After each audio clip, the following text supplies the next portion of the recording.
Salam, hörmətli izləyicilər.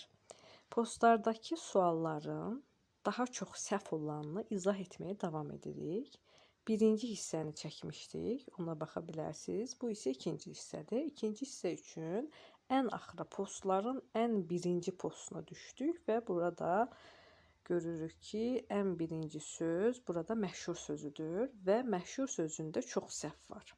Burada düzgün, yanlış qoyulmasa da 65% görürük ki, məşhur h yazılıb, amma əslində məşhur söz necə yazılmalıdır? Məşhur. Şəhər sözü ilə yadımızda saxlaya bilərik. Məşhur. 35% düz yazıb, 65% səhv yazıb. Bu sözdə yenə düzgün variantı seçin rubrikasında yenə də qeyd edərik. Bu dəfə yəqin ki, düzlərin sayı çox olar. Digər suala baxırıq. 51% düzdür. Yəni yaxşıdır. Düzlər daha çoxdur. Salnamə sözünü yenidən yazmışdıq. Burada da düzgün, yəni düzlərin sayı daha çoxdur faizi. İndi dünən yazdığımızda da daha çoxdur. Yaxşıdır salnamə sözü. Yəni A iləndir, Ə ilə deyil. Sonra doğrudur, yanlış. Burada isə yanlış sözünün özünü yazmışıq ki, yanlışdır, yoxsa yanlış. Çünki yanlış yazanlar da çoxdur. Burada da yanlış, yəni birinci bənd olmalıdır. Daha çox faiz bunu yazıb, doğru yazıb. Burada isə səhv var. Bizimki sözü hansı nitq hissəsidir? Ümumiyyətlə kitablarda nədənsə, qayda kitablarında bu mövzu əvvəllər yox idi. İndi aktuallaşıb. Ki, biz bilirik ki, dakı şəkilçisi sifət düzəldən şəkilçidir. Amma bizimki, sizinki, onunki deyəndə bu ya əvəzliyə aid olmur, ya sifətə aid olmur. Ona görə bunu ismə aid edirlər. Əgər ki, əvəzliyə qoşularsa, onda ismə çevrilir, isim olur. Yəni burada görürük ki, daha çox sifət yazılıb, düzdür, sifət düzəldən şəkilçi olsa da bu istisnadır. Bunu yadımızda saxlayaq. Yenə də qeyd edərik yeni postların birisində, sualların birisində. Burada sadəlöv sözü daha çox faiz düzgün yazıb. Sayın mənacı neçə növü var? Bunu niyə qeyd eləmişdik? Çünki uşaqlar daha çox sayın neçə növ var deyəndə 3 deyirlər. Yəni miqdar sayıları növlərini daha çox nəzərdə tuturlar. Amma burada faiz daha çoxdur. Kirpik sözündə kirpi sözü ilə burada da yazmışıq. Kirpi sözü də yadımızda saxlayaq. Kirpik. Daha çox faiz düzgün yazıb, yəni əhsən. Layihə, bir də rayihə sözləri var ki, hər ikisində y əvvəl, h sonradır. Yəni yəhər sözü ilə yadımızda saxlaya bilərik. Burada izah içində yazmamışam. Yəhər, layihə, rayihə kimi sözlərdə əvvəl y, sonra h gəlib. Bunu da yadımızda saxlayaq. Bu biri həm amonim, həm də çox mənalı söz olur.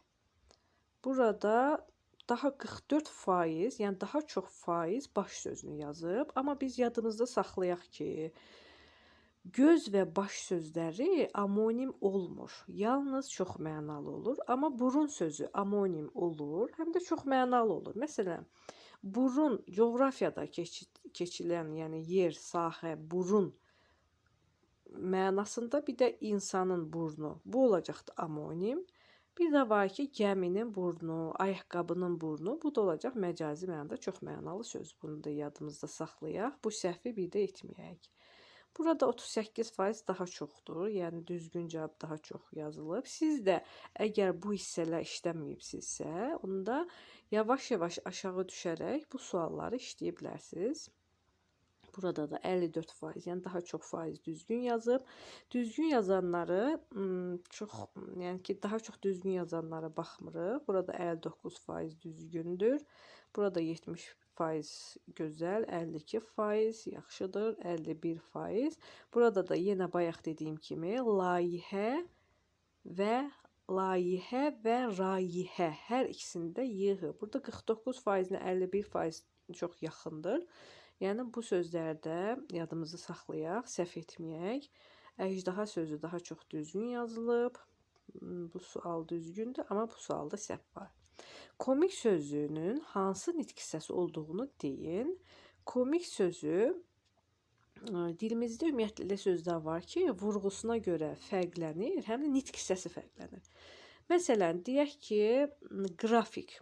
Biri var qrafik cədvəl. Bu zaman olacaqdı sifət, yəni vurğu sona düşəndə sifət olur. Bir də var qrafiklər, qrafik. Birinci hecəyə düşəndə isə olacaqdı isim, yəni qrafik cədvəl çəkən şəxs mənasında. Burada da bir var komik insan. Necə insan? Komik insan sifət. Bir də var komiklər, yəni gülməli rolda oynayan insanlar, daha çox insanlar mənasında isim olacaq. Birinci hecəyə düşəndə isim olacaq. Ona görə də hər ikisi ola bilər. Daha çox sifət yazılıb, burada səhv olub. Sonra 66% yaxşıdır. 60% yaxşıdır. 62. Bu sualda da 86% düz yazıb. Sonra keçək digərlərini. 76%, 50%, 57%, 51, 69, 64, 73, 59, 79, 34. Burada səhv var. Daha çox səhv cavab işarələrini B bəndi götürülüb. İndi sual oxuyaq. Həqiqətən Asiya yer kürəsinin böyük qitəsidir cümləsi ilə bağlı düzgün fikri müəyyən edin. Bu 17 mart 2024-cü il 9-cu sinif buraxılış sualdır.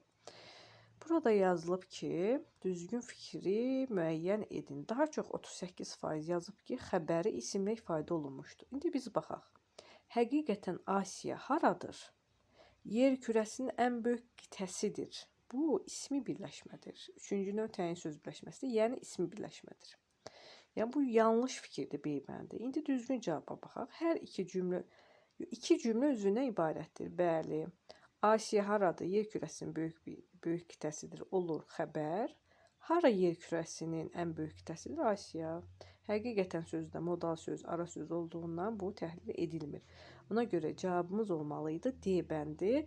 Burada səhv olunub. Bir daha diqqətli olarsınız. Burada 47%, yəni daha çox düz cavab işarələnib. 42%, 80%, bu daha çox gözəl yazılıb. 70%, 49%, 82, 73, 50% yaxşıdır. 47, sonra 33. Baxaq, 33 daha çoxdur faizi. 66, 55, 42, 74, 83. Daha yaxşı yazılıb bunlar. 75, 87 gözəl yazılıb. 40 nisbətən zəif yazılıb, amma yenə də düzlər çoxdur. 90 əla. Sonra 44 yaxşıdır. 61, 59, 60, 68, 47, 48 və 57, 43. İzləyicilərimiz savadlıdır və get-gedə özlərini inkişaf elətdirirlər. Biz buna sevinirik. 54, 70. Burada 54 ilə 46 biraz yaxın cavablardır. Yay sözü yalnız çox mənalı fikri yanlışdır. Çünki yay sözü həm də amonimdir. 46% doğrudur yazıb. Yəni elə bil ki, düz cavaba daha çox yaxını yazıb. Amma yay sözü biz bilirik ki, həm də amonimdir. Bir var isim yay. İki cür isim ola bilər. Ox yay mənasında, yay fəsli mənasında, bir də fiil var yaymaq. Buna görə də bu olmalıydı, yanlışdır. Sonra 70%, 37%. Bu səhvlər daha çox edilib burada. Baxaq, bu niyə belə olub? Qoyun sözü müxtəlif nitq hissələrinə aid amonimdir fikri yanlışdır. Əgər müxtəlif nitq hissəsi doğruydusa, onda belə olmalıydı. qoyun isim kimi, bir də olmalıydı əşyanı yerə qoyun. Yəni bu 63% belə düşünüb yəqin ki, fiil isim. Amma əşyanı yerə qoyun deyəndə bu amonim olmur. Çünki biz bilirik ki, amonimlə başlanğıc forması eyni olmalıdır. İsim qoyun olur, başlanğıc forması qoyun. Və feil qoyun deyəndə isə başlanğıc forması qoy sözüdür. Ona görə də bu amonim ola bilmir. İsim və feil kimi amonim ola bilmir. Bunu kənara qoyduq. Amma iki isim kimi amonim ola bilir. Bunu biz hər dəfə yadımızdan çıxarırıq. Diqqətli olmuruq burada. Qoyun bir var, heyvan, bir də var qoyun qucaq mənasında. Daha çox o qucaq mənasındakı qoyunu biz şəkilçi ilə işlətdiyimiz üçün yadımıza düşmür. Qoyunu, uşaq ananın qoynundaydı. Yəni bu qoyun sözü qucaq mənasında işlənir. İki cür də isim kimi amonim olur. Bunu da yadımızda saxlayaq, amma feillə amonim olmur.